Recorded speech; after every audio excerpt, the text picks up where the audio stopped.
السلام علیکم ورحمۃ اللہ وبرکاتہ۔ استقبال ہے آپ کا محمد افضل آفیشیل یوٹیوب چینل پر۔ ناظرین اکرام، ایک بڑی ہی افسوسناک خبر سامنے آ رہی ہے کہ سعودی عرب کے مفتی اعظم شیخ عبدالعزیز بن عبداللہ آل شیخ کا انتقال۔ انا للہ و انا الیہ راجعون۔ شاہی دیوان نے اعلان کیا کہ سعودی عرب کے مفتی اعظم شیخ عبدالعزیز بن عبداللہ بن محمد آل شیخ کا انتقال ہو گیا ہے۔ سعودی پریس ایجنسی کی رپورٹ کے مطابق وہ ہیئت کبار العلماء علمی تحقیقات و افتاء کی عمومی صدارت اور مسلم ورلڈ لیگ کی اعلیٰ کونسل کے سربراہ کے طور پر بھی خدمات انجام دے رہے تھے۔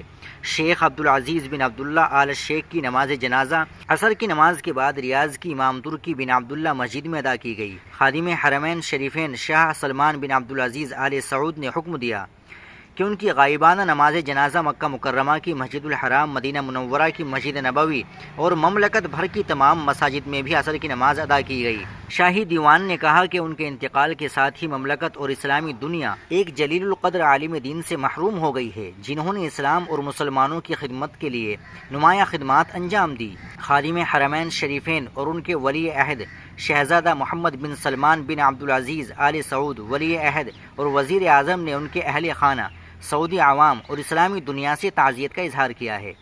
ناظرین اکرام، آپ اس خبر کو زیادہ سے زیادہ شیئر کر دیجیے گا، لائک کر دیجیے، چینل کو بھی سبسکرائب کر لیجیے گا۔ السلام علیکم ورحمۃ اللہ وبرکاتہ۔